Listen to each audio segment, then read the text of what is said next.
कार्यक्रम का आयोजन कर रहे हैं और पहली बार हम जिस पुस्तक की समीक्षा कर रहे हैं वो पुस्तक अपने में एक महान किताब है जिसके मूल लेखक सभी जानते हैं कि इस पुस्तक जूलियस सीजर के मूल लेखक विलियम शेक्सपियर हैं, जिन्होंने और भी अन्य 37 के करीब नाटक जो दिए हैं और कविताएं और सोनेट ये सब दिए हैं।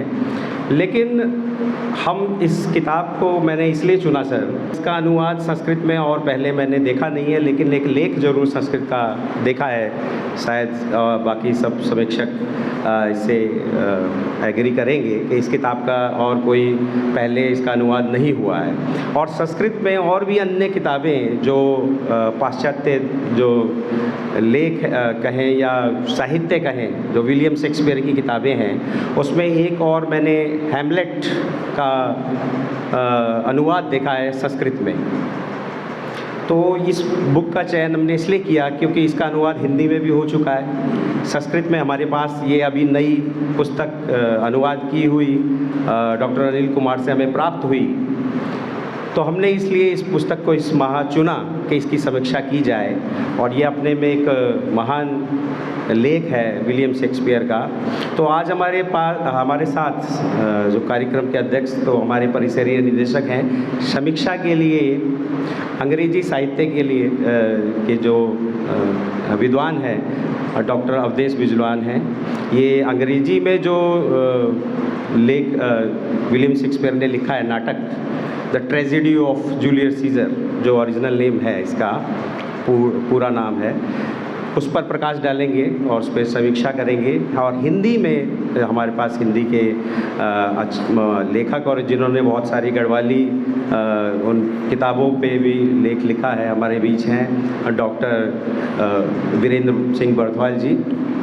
और इस किताब के अनुवादक जो संस्कृत की है, जिस पर आज हम चर्चा करने जा रहे हैं, डॉक्टर अनिल कुमार हमारे बीच हैं। वो संस्कृत का जो हिस्सा है उस पर चर्चा करेंगे। तो मैं आप सभी का समीक्षक मंडल का स्वागत करता हूं और समीक्षा को आगे बढ़ाता हूं। और सबसे पहले सर्वप्रथम मैं अवधेश जी को इस पर प्रकाश डालने के लिए कहूँगा कि ये मूल जो साहित्य है वो अंग्रेजी का है, विलियम शेक्सपियर का है। तो वो इस पर प्रकाश डालेंगे किस प्रकार का साहित्य है। पहली बार ये संस्कृत साहित्य में एक समागम जो हो रहा है विलियम शेक्सपियर द्वारा विरचित, जो one of the most Roman tragedy जिसको हम कहते हैं, Julius Caesar, the tragedy of Julius Caesar. इसको भारत में लोग जूलियस सीजर के नाम से जानते हैं। बेसिकली जो पूरी बुक है इसका जो नाम है वो है the tragedy of Julius Caesar. आप तुलना यदि करें कि हम जूलियस सीजर में जो लिखा है शेक्सपियर ने, उसकी हम तुलना करें, अंग्रेज़ों ने थोड़ा सा इसको उल्टा किया। उन्होंने कहा, भारत के परिदृश्य में उन्होंने कहा कि why Kalidasa is known as the Shakespeare of India. एक बहुत बड़ी संस्कृत के आप सभी यहाँ पे हैं, उन्होंने एक बात ये कही कि why Kalidasa is known as the Shakespeare of India, यानी भारत में नाट्य और नाटक विधा में जो महारत कालिदास को है, इंग्लिश साहित्य में वही महारत विलियम शेक्सपियर को। तो कहीं ना कहीं मैं इस अनुवाद के लिए अपने अग्रज, अपने भाई अनिल जी को बहुत बहुत बधाई दूंगा कि सर ये एक मधुमक्खी के छत्ते को छेड़ने जैसा है। आपने उसे छेड़ तो लिया, पर क्या आप उससे बचना जानते हैं? तो आपके इस प्रयास के लिए मैं आपको बहुत बहुत बधाई देता हूँ। ये तो थोड़ा सा पुस्तक के विषय में मैं आपको बता दूँ तो ये जो फुल टाइटल है इस किताब का, इसको कहा गया the tragedy of Julius Caesar. Tragedy का मतलब होता है दुखान, एक ऐसा दुखान। ये ट्रेजेडी एक ऐसी चीज़ जो घटित इस तरह से हुई कि वो ट्रेजेडी बन गई। एक सीक्वेंस इस तरह से दिखाया गया। विलियम शेक्सपियर ऑथर हैं, टाइप ऑफ वर्क प्ले है, नाटक, जेनर इसका ट्रेजेडी है। और इंग्लिश भाषा का मूल इसमें लिखा गया है। जब इसको लिखा गया और कैसे लिखा गया, कहाँ पे लिखा गया, 1599 के आसपास लंदन में इसको लिखा गया। और जब इसको प्रकाशित करने की बारी आई तो date of first publication published in the first folio of 1623 कि ट्रेजेडी किंग विलियम शेक्सपियर ने एक ऐसी ट्रेजेडी लिखी है जो अविश्वसनीय है और कोई सोच भी नहीं सकता है। तो वो ट्रेजेडी, यानी आप इसके जब प्लॉट में जाएंगे तो एक राजा है जो अति प्रतापी है, अति प्रतापी। उसका प्रताप इतना भयंकर है कि जो सीनेटर्स हैं, उसके जो मुख्य सहायक हैं, उसके मित्र हैं, उनको लगता है कि ये इतना प्रतापी हो गया कि ये डिक्टेटर न बन जाए, ये निरंकुशता न फैल जाए। और वो इतना पराक्रमी है कि वो मौत को भी चैलेंज करने का, बहुत से कोट्स हैं यहाँ पे, अभी आप देखेंगे आगे, बहुत से कोट्स हैं। वो बोलता है कि मैं मृत्यु से नहीं, मैं एक योद्धा हूँ, और योद्धा का जो सच्चा कार्य है वो इसमें वो दिखाने का प्रयास करता है। परंतु लोगों को उसकी वीरता क्या लगती है, उसकी निरंकुशता, ये कि एक निरंकुश शासन की ओर न ले जाए, एक डिक्टेटर न बन जाए। इसलिए एक पूरी इस ट्रेजेडी एक कॉन्स्पिरेसी, ये पूरा एक षड्यंत्र है। उस षड्यंत्र को 5 एक्ट में विलियम शेक्सपियर ने दिखाने का प्रयास किया। 5 एक्ट में जितने भी हमारे कैरेक्टर्स हैं, ब्रूटस से लेके, कैसियस से लेके, मार्क एंटनी से लेके, कलपूर्निया उसकी वाइफ और स्वयं में सीजर, एक एक कैरेक्टर प्रत्येक एक्ट में ये दिखाता है कि यहाँ पर यदि ये पात्र नहीं होता तो शायद एक्ट पूरा नहीं होता। ये इस नाटक की खूबसूरती है। तब वो उसको मारा जाता है षड्यंत्र से राजा को, तो अब क्या है कि वो देख के हतप्रभ है कि ओ ब्रूट, डी यू, आप भी ब्रूट, आप भी।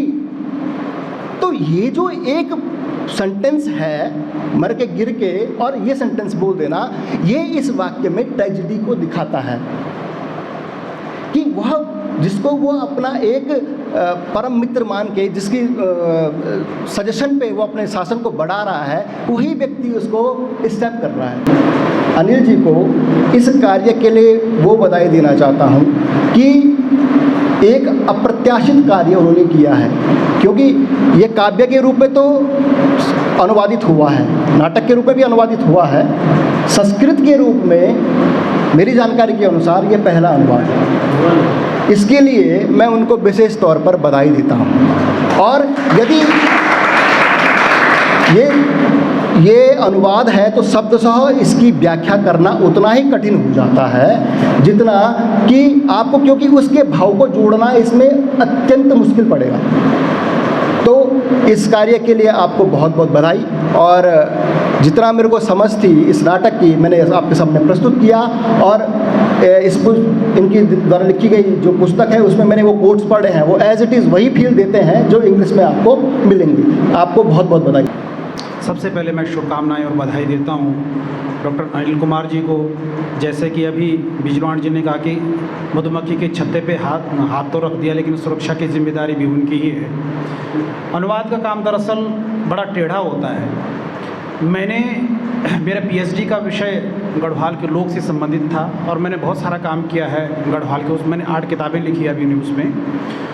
हम गढ़वाल या कोई भी भाषा आप देखिए, उसका लोक गीतों का, लोक गाथाओं का, लोक नाट्य का, लोक कथाओं का जब अनुवाद करते हैं तो उसकी अनुवाद का सीधा सा नियम है कि उसकी लौकिकता नष्ट हो जाती है अनुवाद करने से, क्योंकि लोक का तत्व भावनाओं में होता है, हम दूसरी भाषा में उसको ला ही नहीं पाते हैं। और अनिल जी ने यह काम किया है, ये बेहतरीन काम किया है। और अभी तक जैसा कि पता चला कि संस्कृत में इसमें अनुवाद हुआ ही नहीं था। इसका काव्यानुवाद हिंदी में हुआ था, अरविंद कुमार ने इसमें, अरविंद गौड़ ने किया था इसमें। और इसके बाद अरविंद कुमार ने उसका निर्देशन किया था और 40 बार उसका मंचन हो चुका है। तो जहाँ तक मैं बात करूँ नाटकों की, क्योंकि नाटक तो एक दृश्य काव्य है और उसकी जो लोक चेतना है वो श्रव्य काव्य से अधिक होती है। इसलिए संस्कृत साहित्य में, क्योंकि हमने भी हिंदी साहित्य ने जो अनुसरण किया है संस्कृत साहित्य का ही किया है, चाहे वो भरत मुनि हो, चाहे वो कुंतक हो, कोई भी हो, हमने उनका अनुसरण किया है, तो उसमें ये बात कही गई कि लोक चेतना लेखक और कथा वस्तु की सबसे बड़ी प्रेरणा होती है। ये जो नाटक है जूलियस सीजर, ये प्रख्यात है। प्रख्यात का मतलब प्रसिद्ध, फेमस। तो ये इतिहास से इसकी सामग्री ली गई है। तो अब बात करते हैं इसकी जो नाटक है जूलियस सीजर। हमने 12वीं में इसको पढ़ा था हमारे पास, क्योंकि उत्तर प्रदेश के पाठ्यक्रम हमारे पास चलता था। और इसलिए भी साधुवाद मैं अनिल जी को देना चाहता हूँ कि आज कम से कम 30-32 साल पहले हमें 30-32 साल बाद हमें पुनः उस पुस्तक को टटोलने का एक मौका मिल गया, उसको पढ़ने का। और आपको याद दिलाता हूँ कि वो कोट मुझे आज तक याद हैं जो जूलियस सीजर ने कहे थे कि man at some time of master of their fates. और दूसरा एक कोट्स और है, क्योंकि जूलियस सीजर जब उसकी मृत्यु हुई है, उस पर हमला होता है, तो उससे पहले सपना होता है उसकी पत्नी को, और उसकी पत्नी को सपना होता है तो वो अपशकुन देखते हैं। ये भारतीय परंपरा में भी है, जब हमें कोई कुछ को होने वाता शुभ या अशुभ होता है तो हम प्रायः सपने में उसको एक संकेत मिलता हमें। तो जूलियस सीजर थोड़ा डर सा जाता है, तो कुछ जो अन्य लोग हैं उसके षड्यंत्रकारी उसका अर्थ बदल देते हैं कि ऐसा नहीं, आप तो साम्राज्य पर पूरा अधिकार करने वाले हैं, आपको उसका उल्टा अर्थ बता देते हैं उसको। और जूलियस सीजर फिर उसको विश्वास नहीं करता है, लेकिन फिर वो अंत में मारा जाता है। ये बड़ी त्रासदी इस नाटक में है। और यहाँ पर सबसे बड़ा प्रश्न ये उठता है कि बहुत सारे समीक्षकों ने, मैंने पढ़ा इस बारे में, तो कुछ लोगों का ये मानना है कि ब्रूटस को क्यों न इस नाटक का नायक माना जाए, क्योंकि नाटक के आधार पर, उसके सिद्धांतों के आधार पर देखा जाए तो नाटक का नायक क्या होता है, जो विनयशील होता है, आदर्श होता है, उच्च कुलीन होता है, संयमी होता है और अनेक सद्गुणों से युक्त होता है। यहाँ पर जूलियस सीजर को तानाशाह दिखाया गया है और अच्छे गुणों के से संपन्न, लेकिन ब्रूटस जो है वो भी अनेक गुणों से संपन्न है। और वो जो जूलियस सीजर की हत्या करता है वो अपने लिए नहीं करता है, वो केवल वो कहता है कि लोकतंत्र की रक्षा के लिए करता है। हालांकि ये जो पुस्तक है ये केवल अनुवाद है, और अनुवाद में विश्लेषण के लिए और लेखक द्वारा स्वयं समीक्षा के लिए कोई अवकाश नहीं होता है। इसलिए सीमा रेखा का अतिक्रमण यहाँ पर अनिल जी भी नहीं कर सकते थे। और यहाँ पर विश्लेषण के संबंध में अलग से तर्क दिए जाने चाहिए थे, जो मैं मानता हूँ कि क्या ब्रूटस वास्तव में इस नाटक का नायक होना चाहिए कि नहीं होना चाहिए, क्या ब्रूटस के साथ अन्याय हुआ है। और बात रही यहाँ पर शेक्सपियर के जो कथा वस्तु की है, तो 5 सर्गों में उन्होंने जो निबद्ध किया है बहुत बेहतरीन ढंग से। और मैंने जैसे पढ़ा, हालांकि संस्कृत मैं अधिक नहीं जानता हूँ, जितना कुछ सीख पाया हूँ यही सीख पाया, और कक्षा 6 से 7वीं 8वीं तक सीख पाया था। जो मैंने पढ़ा है उसमें बहुत ही अत्यंत साधारण और सारगर्भित भाषा में उसको लिखा गया है, और यह अपने आप में एक महत्वपूर्ण काम है, क्योंकि भारतीय नाट्य परंपरा में यह सिद्धांत है कि हमारे अधिकांश नाटक जो हैं सुखांत होते हैं, अंत में सुखांत होते हैं। प्रसन्नचित्त व्यक्ति बाहर जब आता है तो नाटक को देख करके प्रसन्नचित्त हो जाता है, लेकिन यहाँ पर जो नाटक है वो दुखांत है। तो हमें इससे एक सहायता और मिलेगी कि पाश्चात्य जो साहित्य है उसका भारतीय साहित्य से वो कितने भिन्न हैं, और उनका आपसी सांगोपांग अध्ययन किस प्रकार से किया जा सकता है। तो इसमें बहुत सारी गुंजाइश की एक लौ उन्होंने जलाई है। मैं चाहता हूँ कि ये लौ एक ज्वाला बन करके उभरे। और इसमें जो नाटक में एक और विशेष बात यह है कि शेक्सपियर ने एक बहुत कलात्मक ढंग से इसका ताना बाना बुना है कि अंत में जब जूलियस सीजर पर हमला हो जाता है, 23 बार उन पर हमला हुआ है, उनका शरीर से रक्त बहने लगता है और उनके प्राण काफ़ी पहले निकल जाते हैं, लेकिन लेखक ने इस प्रकार से अपने शब्दों के शब्द शिल्प के माया जाल में दर्शकों को, पाठकों को इस प्रकार से उलझाए रखा है कि पाठक अंत तक यही सोचता है कि वो जीवित है और नायक मृत होते हुए भी हम उसको जीवित समझते हैं। ये बहुत बड़ी बात है और इस बात को हूबहू उन्होंने, अनिल जी ने उसको उकेरा है। इसके लिए साधुवाद के पात्र हैं और मैं आशा नहीं, अपेक्षा करता हूँ कि संस्कृत साहित्य में इस प्रकार का अनुवाद का काम होना, केवल मौलिक काम ही नहीं, अनुवाद का काम भी होना बहुत आवश्यक है। क्योंकि भारतेंदु ने पहले नाटकों की जो शुरुआत की थी वो संस्कृत नाटकों से ही की थी और उन्होंने बहुत सारे प्रहसन, भाण, बीथी, व्यायोग और डिम, इस अनेक प्रकार के जो नाटक और इस तरह से उन्होंने लिखे हैं वो उन्होंने पहले अनुवाद किए थे। बाद में उन्होंने बहुत सारे अपने भारत दुर्दशा हो, वैदिकी हिंसा, हिंसा न भवति हो, नील देवी जैसे भाण है, तो अनेक, नील देवी है, विशेष विषमौषधम है, इस प्रकार के नाटकों की उन्होंने, मौलिक नाटकों के बाद में रचना की। तो मैं पुनः एक बार बधाई देता हूँ। धन्यवाद। अनुवाद बहुत कठिन है। ये कहिए कि आप किसी के साथ अन्याय नहीं कर सकते। किसी को उसी शब्द को आप और उसी भाव को आप कितना भी सोच लीजिए, कितने भी कोश उखाड़ लीजिए, बहुत ही मुश्किल होता है किसी को रखना। जब मैंने ये पहले 12th तक मैंने भी BA फर्स्ट ईयर में मैंने शेक्सपियर की किताब पढ़ी है, जूलियस सीजर। फिर आगे जा कर के मुझे जो रांगे राघव का जूलियस सीजर हिंदी में है, जो प्रमाणित है, विकिपीडिया पे देखेंगे आप, हिंदी का राजपाल प्रकाशन से वो एक बुक है, वो पढ़ी। उसका हिंदी का अनुवाद इतना भयानक, उसका एक शब्द का अर्थ नहीं लगा सकते आप। क्यों? वो हूबहू ट्रांसलेट है, उसका अर्थ ही नहीं निकलेगा। और दूसरी मेरे सामने समस्या कुछ ऐसी थी कि मैं जो है पारंपरिक रूप से पढ़ा, तो जो हमारी नाट्य परंपरा है उसमें बहुत से नियम हैं। यद्यपि भरत ने कहा है क्वचित वधाव, क्वचित युद्धम क्वचित वधाव, ऐसा भी कहा है, लेकिन वो प्रयोजन का है। प्रत्यक्ष रूप में धूरावानम वधो युद्धम राजदेशादि विप्लव, ऐसे निषेध किया गया है। रंगमंच पे आप उसको नहीं दिखा सकते। अब अगर मैं इसका अनुवाद करता हूँ तो कहीं न कहीं ये आक्षेप आ जाता है कि भारतीय परंपरा के क्या है, विरुद्ध है जो आपकी नाट्य परंपरा आ रही है। लेकिन ये एक पाश्चात्य नाट्य विधा में लिखा गया और जो एक सामान्य व्यक्ति नहीं कह सकते। यहाँ तो आप भारत की भूमि में कह सकते हैं कि कालिदास शेक्सपियर के समान है, लेकिन बाहर जब देखेंगे इसका साहित्य उठा करके तो कहीं न कहीं कालिदास से भी हमारे जो, अगर आप न्याय करेंगे तो कालिदास से कहीं ऊपर जा कर के शेक्सपियर है। ये वास्तविकता है, ये मैं नहीं कह रहा हूँ। संस्कृत के बड़े बड़े प्रोफेसर जो अच्छा आंग्ल साहित्य पढ़े हुए हैं और संस्कृत साहित्य पढ़े हुए हैं वो जानते हैं कि आप कॉमेडी उठा लीजिए, आप ट्रेजेडी उठा लीजिए, आप इतिहास उठा लीजिए, आप किसी भी प्रकार का काव्य विधा उठा लीजिए, वो इसमें मिलेगा आपको शेक्सपियर में।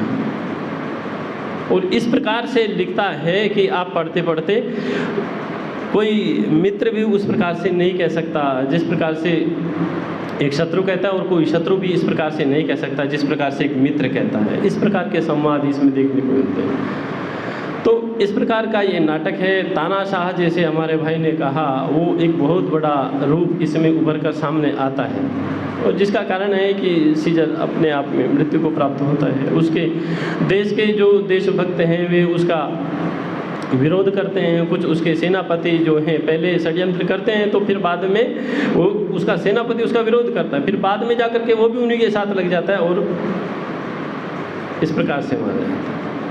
तो जो समीक्षा थी वो समीक्षा तो हो चुकी है उसकी। मैं तो अनुवाद के विषय में ज़्यादा विस्तार से थोड़ा चर्चा करना चाहूँगा। कालिदास के आप नाटक पढ़िए, कालिदास के जैसे नाटक पढ़ेंगे उनमें क्या है, एक एक शब्द आपका पढ़ते पढ़ते अर्थ ज्ञान हो जाएगा। उसी प्रकार का अनुवाद चाहिए था, क्योंकि नाटक लिखेंगे आप और समास बहुला, अगर समास से बहुल लिखेंगे तो फिर आप नाटक क्या रहेगा, वो तो गद्य हो गया। और गद्य उस प्रकार से आप लिख नहीं सकते, क्योंकि वो कथा में आ जाएगा। और कथा में आ जाएगा या आख्यायिका में आ जाएगा तो वहाँ वो प्रॉब्लम हो जाएगी। संवाद जो होता है वो संवाद नाटक में होना चाहिए, और संवाद तब तक नहीं होगा जब तक आप उसमें समाज से बचकर नहीं लिखेंगे। कहीं कहीं आप समाज कर सकते हैं, ज़्यादा नहीं कर सकते। डायलॉग अब मैं बोल रहा हूँ, अगर मैं एकदम से पूरी स्पीड से बोलूँगा तो समझने वाला क्या समझेगा? कुछ भी नहीं समझेगा। तो उस प्रकार के शब्द उसमें चाहिए थे। दूसरा, कोश ग्रंथ ऐसे चाहिए जो उस शब्द के वही अर्थ पर्टिकुलर दें। तो बात क्या है कि एक भाषा को दूसरी भाषा में समझना और उसी भाव में उतारना बहुत कठिन हो जाता है, वो बहुत महत्वपूर्ण है। तो कुछ समस्याएं मेरे सामने भी आई उसी प्रकार की, लेकिन मैंने कुछ अनुदित ग्रंथ पढ़े दूसरी भाषाओं में भी, संस्कृत से दूसरे ग्रंथों का भी जो अनुवाद हुआ है, इंग्लिश से संस्कृत में भी अनुवाद हुए हैं आपके, और संस्कृत से भी इंग्लिश में अनुवाद हुए हैं। तो उस प्रकार के दोनों ग्रंथों को कुछ को पढ़ा, कुछ आइडिया आया इस प्रकार से अनुवाद होना चाहिए ताकि पढ़ने वाला उस भाव को भी और इस भाव को भी तुरंत समझ जाए। हाँ भाई, ये बात वहाँ कही है, यहाँ भी यही बात है। वो बहुत आवश्यक है। तो कुछ ग्रंथ थे, एक याज्ञसेनी प्रतिभा राय का जो है वो उत्कल भाषा में अनुदित हुआ था। उसका एक हमारे गुरुदेव हैं, उन्होंने संस्कृत अनुवाद किया। उसका हमारे कुछ साहित्य के मित्र जानते होंगे कि कितना अच्छा वो जो अकादमी पुरस्कृत एक है, एक भारतवर्षम है, उसी का ही जो है वो संस्कृतानुवाद किया।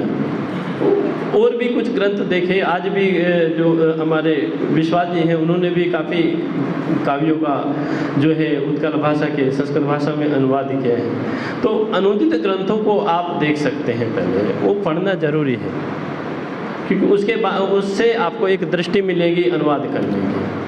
अगर उस प्रकार की दृष्टि आपकी आ गई तो फिर कोश ग्रंथ आपकी सहायता कर सकते हैं। जब तक आपको दृष्टि नहीं होगी तब तक आपको कोश ग्रंथ से भी कुछ नहीं होगा।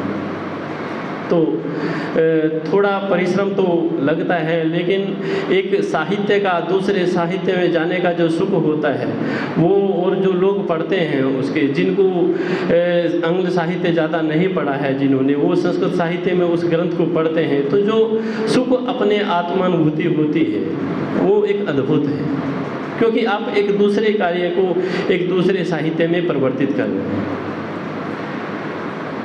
तो आपको आत्मसंतोष तो होता है। इसी वाणी के साथ मैं इन्हीं बातों के साथ मैं अपनी वाणी को विराम देता हूँ। धन्यवाद। गुरुरादिरनादिश्च गुरुः परमदैवतं गुरुः परतरं नास्ति तस्मै श्री गुरुवे नमः। इस पुस्तक समीक्षा के कार्यक्रम में समुपस्थित सभी हमारे बंधुजन और प्रिय छात्रों, एक नया प्रकल्प है इस परिसर के हमारे वर्धिष्णु डॉक्टर अनिल कुमार जी ने एक साहसपूर्ण कार्य किया है अनुवाद का। मैं इसलिए इस शब्द को साहस शब्द का प्रयोग इसलिए कर रहा हूँ क्योंकि शेक्सपियर अपने आप में एक महान व्यक्तित्व है।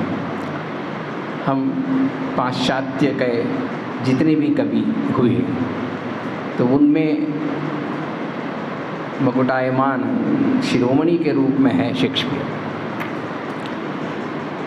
बल्कि मैं तो ये कहूँगा कि इस पुस्तक का शीर्षक महाकवि शेक्सपियर विरचितम जूलियस सीजर नाटकम होना चाहिए। महाकवि शब्द का भी प्रयोग इसमें होना चाहिए। और इस शेक्सपियर के इस नाटक से हमें एक अहम संदेश मिलता है भारतीयों को कि जो पाश्चात्य शैली में, पाश्चात्य दृष्टिकोण से देखा जाए कि वहाँ पर राजनीति, गंदी राजनीति वहाँ होती नहीं है।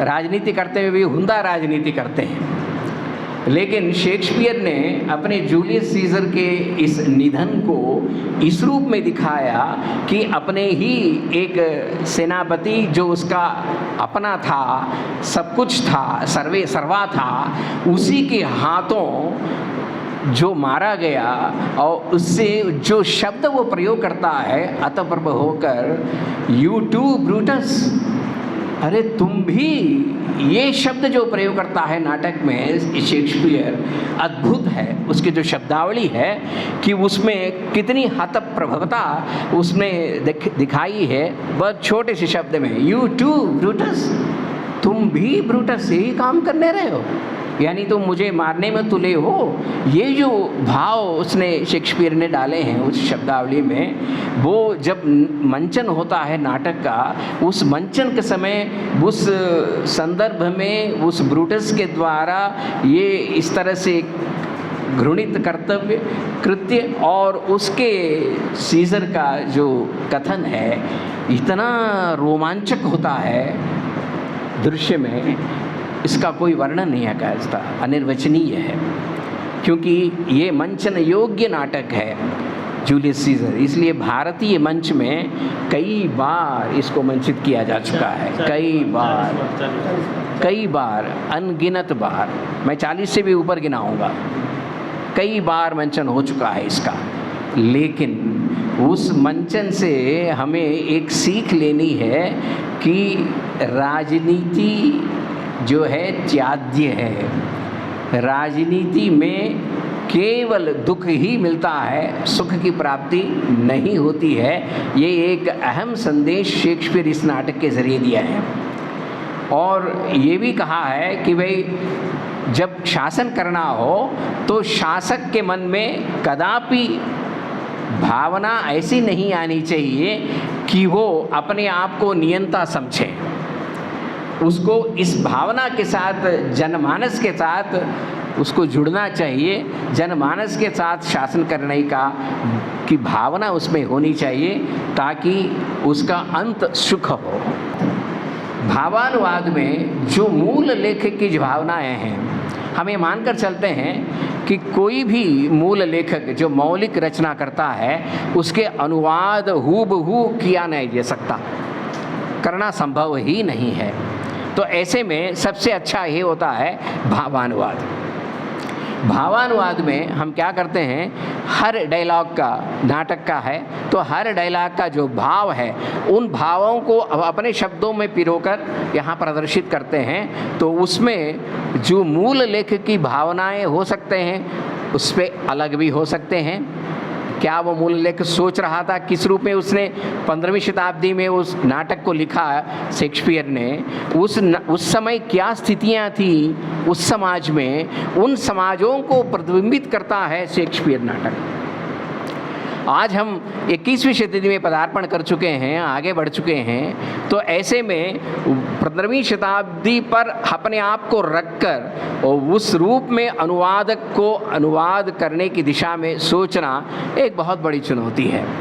मैं समझता हूँ अनिल कुमार जी ने बहुत प्रयास करके कई ग्रंथोपग्रंथों को देखकर अपने एक चिंतन को एक स्वरूप देने का प्रयास किया है, वो स्वतः वर्धापनीय है। पाश्चात्य दर्शन में भी स्वप्न देखने का जो क्रम है वो भारतीय दर्शनों से चुराया गया है, क्योंकि जो आभास उसकी पत्नी को हुआ वो आभास तब होता है जब कोई पत्नी या पति उस तल्लीनता में अपने आप को डुबो देता है, अपने आत्मा तक उस बात को ले जाता है, तभी ईश्वर उसको आभास कराता है। और वो आभासी अनुभूति भारतीय दर्शन में ही, भारत के दर्शनों में ही हमें प्राप्त होता है, पाश्चात्य दर्शनों में नहीं। मेरे ख्याल से अवधेश जी इस बात को स्वीकार नहीं करेंगे क्योंकि वो अंग्रेजी के हैं। तो ऐसी स्थिति में इस नाटक की जो आत्मा है उस आत्मा को टटोलने का प्रयास डॉक्टर अनिल कुमार ने किया है। वो शेक्सपियर की मरहूम आत्मा है और उसकी आत्मा प्रसन्न होती होगी कि आज संस्कृत में भी उसका अनुवाद हो गया। और मैं तभी संतुष्ट रहूँगा इस कृति से अनिल कुमार जी के कि इसके मंचन आपके हाथों यहाँ पर छात्रों के द्वारा हो, क्योंकि सारे नाटक प्रयोग साध्य हैं। आप महान समीक्षक हैं, यहाँ बैठे हुए हैं। कोई भी नाटक हम लिखते हैं, उस नाटक की सफलता केवल लेखन से नहीं, उसके सफल मंचन से ही आंका जाता है। तो इसलिए क्योंकि इस साहित्यक हैं और साहित्याचार्य हैं, साहित्यिक ही ये काम कर सकता है, साहस वाला काम मेरा जैसा दार्शनिक नहीं कर सकता। तो इसलिए साहित्यिक होने के नाते अनिल कुमार जी इस बेड़ा को भी उठाएंगे। ये जो कष्ट उठाया इसके अनुवाद का, और तत्रापि ऐदम प्राथम्येन दुखांत नाटक को चुना अनुवाद के लिए, तो मैं इनके साहस का दाद देता हूँ और इनको वर्धापन देता हूँ और इनके कार्य के लिए इनकी प्रशंसा भी करता हूँ। और अनुकरणीयता के रूप में अनिल कुमार जी को मैं सामने रखता हूँ, ताकि इस अनुकरणीयता को ध्यान में रखते हुए और भी अन्य हमारे जितने भी बंधु हैं, विद्वान बंधु, उस आय में आगे बढ़ें और इसका कई और लेखकों के अनुवाद करें। सरल संस्कृत साहित्य को अनुवाद के तौर पर दर्शकों तक, हमारे पाठकों तक, छात्रों तक पहुंचाने का जो कार्य है वो हमारे विद्वानों के संभव ही हो सकता है, अन्यथा नहीं। क्योंकि हमें सरल भाषा का प्रयोग करना है अनुवाद में, सरल संस्कृत अनुवाद। कभी पाठक के मन में, छात्र के मन में, अध्येता के मन में, नाटक के, उसके मन में नहीं आना चाहिए ये क्लिष्ट भाषा में लिखा गया है, इसको हम नहीं पढ़ सकते, पढ़ेंगे तो भी हमारे पल्ले नहीं पड़ेगा। आजकल के नाटक के अनुवाद इस तरह से नहीं होते हैं, सरल संस्कृत अनुवाद में ही किया जाता है, ताकि जितनी सरल हो भाषा उतने ही हम अपने भाव को अपने पाठकों तक, छात्रों तक यदि पहुंचा सकें, वो सबसे बड़ा अच्छा कार्य होगा। और अनुवाद की दिशा में और पाश्चात्य ग्रंथों की अनुवाद के क्रम में एक बहुत बड़ा योगदान भारतीयों का होगा। मैं इन्हीं शब्दों के साथ पुनः एक बार आपकी तरफ सबकी ओर से वर्धापन देते हुए अपने वाणी को विराम देता हूँ। नमस्कार।